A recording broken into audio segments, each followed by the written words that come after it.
Listen. Has Tom finished speaking? At the shop, I bought X. Listen again. Has Tom finished speaking this time? At the shop, I bought X. Did you notice the difference in intonation?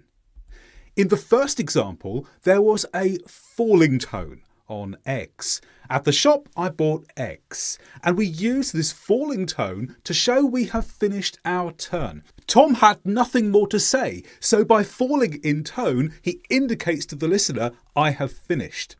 But in the second example, there was a rising tone on X. At the shop, I bought X. Now, why was that? It's because we use a rising tone to show we have more to say. It's possible that Tom could have carried on like this. At the shop, I bought X, and then I baked a cake. So going up on X showed that he hadn't finished and had more to say. Going down on cake showed us that that was the end. Now listen again. And how does Tom expect you to respond after this? I asked Anne if I could leave, and you know what she said. Would you respond differently if he said this instead? I asked Anne if I could leave, and you know what she said? What was the difference here? In the first example, we have a slight stress on the word you and then a falling tone on said. I asked Anne if I could leave, and you know what she said. Now here, we use a falling tone at the end if you think someone already knows the answer. Tom thinks you know the answer, and that's why he used this falling intonation at the end. So it's not a question. He's expecting you to know what he's going to say. The slight stress on you means that he's directing this at you and he expects you to be the one who knows the answer. How is that different to the other example? Well, in the other example, instead of going down at the end, we have rising tone at the end. I asked Anne if I could leave, and you know what she said? And the intonation makes a big difference here because in this case, we use a rising tone to indicate you expect us to guess the answer. The rising tone turns it into a question. He wants you to think, what is the answer? And perhaps then respond with the answer. I asked Anne if I could leave, and you know what she said? Well, I wonder what she did say. Or it could possibly have been a rhetorical question. This is where you get the listener to think about the answer, but then you carry on and give it yourself. I asked Anne if I could leave, and you know what she said? Nothing. So he's answered his own question, but by going up in tone, he gets you to think about it before he then gives you the answer.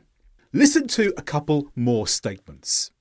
Listen to the first one. How does Tom expect you to feel after you hear this? I asked Anne to marry me and she said yes.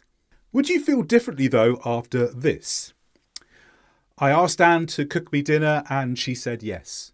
What difference does the intonation make with these examples? Well, with the first one, you would have noticed these rises and then falls all the way through. I asked Anne to marry me and she said yes. Why do we do that? Well, several rises and falls in statements shows you want the listener to be excited along with you. You're excited. The rises and falls in intonation communicate your excitement, and you're doing that because you're hoping the listener will get excited too. The second example, though, had a flatter intonation. There were no large rises and falls here. I asked Anne to cook me dinner and she said yes. And no large rises and falls makes your speech more factual. You're reporting information. And it's not exciting at all. You're not trying to stir an emotional response in your listener. Compare two questions coming up. Listen to this one and think, how does Tom feel about the singers? Did you hear those singers?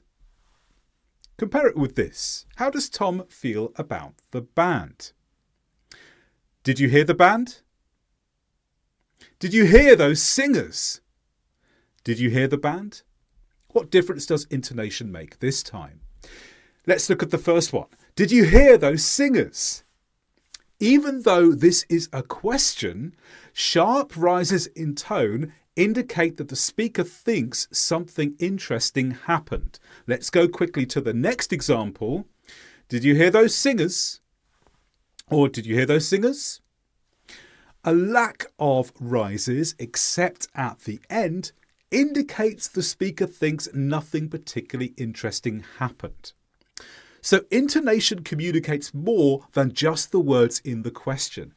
If you have sharp rises on words in the question, then you think you're talking about something where something noteworthy or interesting or exciting happened, and you're indicating that in the question. So the listener is prepared to think that the answer is going to be something interesting and exciting too. But in the second question, it's a straightforward question, and the speaker is not preparing you for something that's particularly exciting. It's probably just something factual and common. Now let's listen to a few statements all in a row. These are Tom's responses to what someone else says. What emotions does he feel? You can tell by the intonation. That's unbelievable. I came first in the test. I came last in the test. I might be the best in the class. I might be the best in the class. Let's study each of these in turn. First of all, that's unbelievable. We have this steep rise and fall on unbelievable. And a quick rise and fall on the keyword indicates a strong emotional response when you're giving an answer to someone. So if you want someone to think that you found what they said very interesting or surprising or noteworthy, put this rise and fall into your response, because it shows that you have connected with emotionally with what they said. Now with the next one. I came first in the test. Now this may sound similar. There's a slight difference here. Notice I've underlined the word first here. Why is that? Well, if something is interesting and surprising, then rise and fall again, like we did with unbelievable, but lengthen the surprising word. I came first in the test.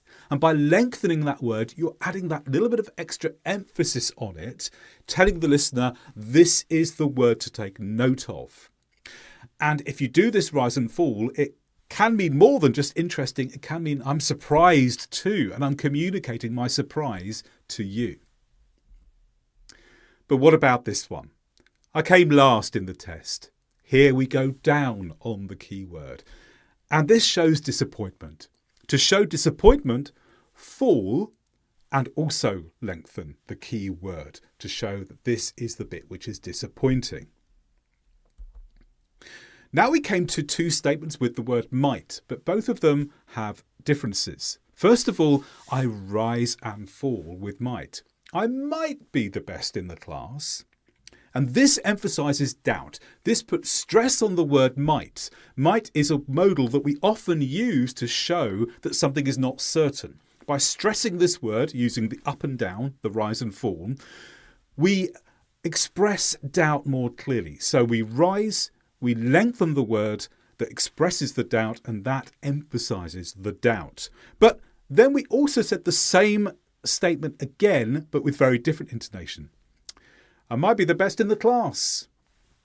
Here we have what I call a straight line rise. There's no emphasis on might at all. And this does something different. Instead of emphasising doubt, it emphasises possibility. And to emphasise a possibility instead, use a word with doubt, like might, but don't stress it more than the other words. Instead, rise in tone throughout the statement. Listen again to the difference between the two. I might be the best in the class, emphasising doubt. I might be the best in the class, emphasising possibility, more hopefulness, more of a positive tone. Now we're going to listen to Anne. Anne is Tom's boss at work, and Anne is giving Tom some instructions. Listen to Anne's instructions and think, what does her intonation tell Tom about her requests? Tom, stand over there. Stand over there. Is that okay?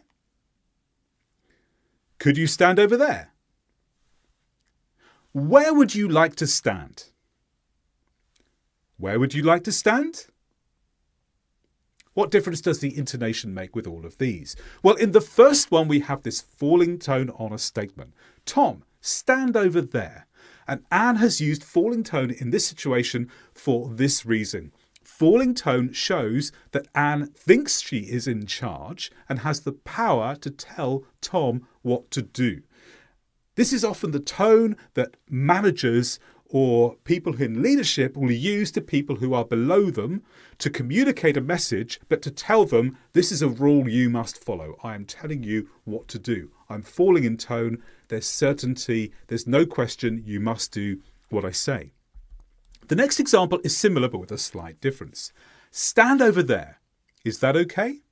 So again, the falling tone in stand over there, that shows Anne is in charge. So that's the same. But then we have a question with rising tone. Is that okay?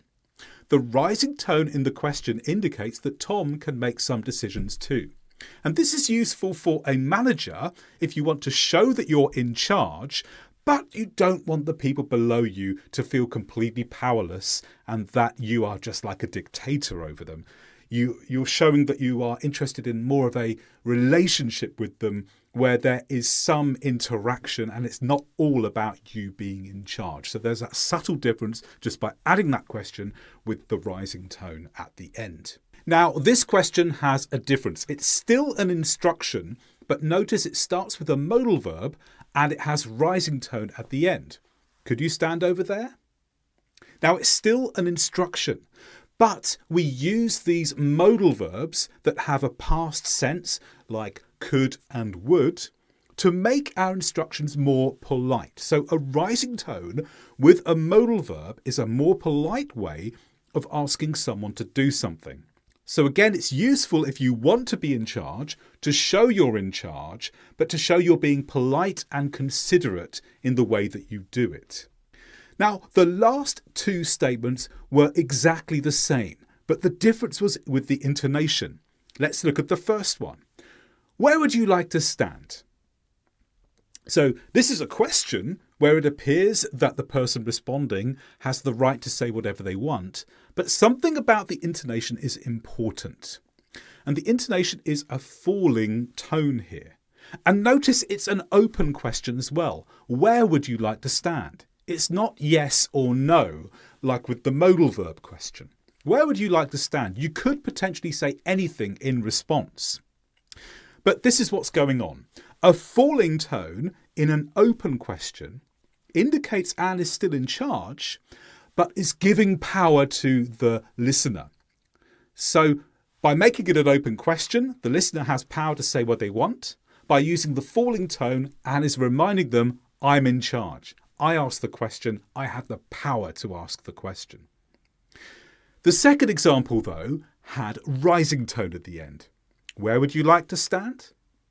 A rising tone in an open question indicates that Anne is not taking any authority at all. The listener is free to do as they please. So Tom could say, I'd like to stand over here.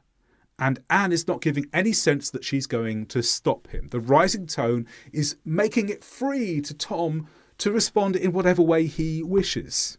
However, a straight rising tone in a question where the answer is obvious is a rhetorical question from your boss. Is it good to stand in front of the door? It's obvious that the answer is no. So why is your manager asking this? Well, it's because this intonation pattern criticizes or questions someone's decision. This applies when the question has an obvious answer. The person asks the question as if it's a genuine question, but you know it's not genuine because everyone knows the answer. So be aware when you're listening for that of what that means. It means the person expects you to know the answer, and really they shouldn't have needed to ask it because it's so obvious. But also be aware if you're asking questions that are obvious with this intonation. Basically, you are criticising or questioning their decision. And you can find out lots more about English intonation on my course, Advanced Speaking and Pronunciation. If you want to find out more, click in the link in the description below this video now.